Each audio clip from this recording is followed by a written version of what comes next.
StandardVision is working with the LACentralLibrary on some content to enrich the space.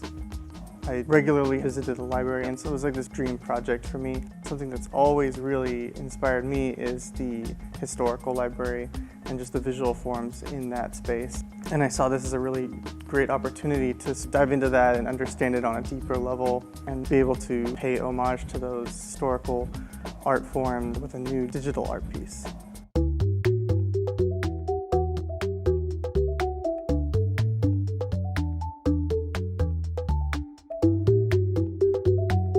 Whereas the structure is very monolithic and sort of brutal, Garnsey was taking those forms and adding ornamentation in a way that respects the honest structure of that, while also adding some much needed life and color into the space.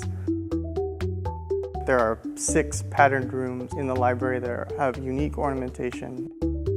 My process became to document every individual pattern element that I could find.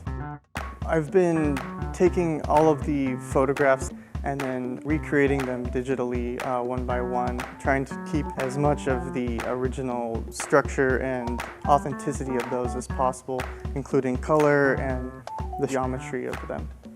What I've created is a generative pattern system. The ornaments within the system are short loops of individual ornaments, and those ornaments are put inside of a larger grid. They're modular, replaceable, and they correlate with the different rooms in the library.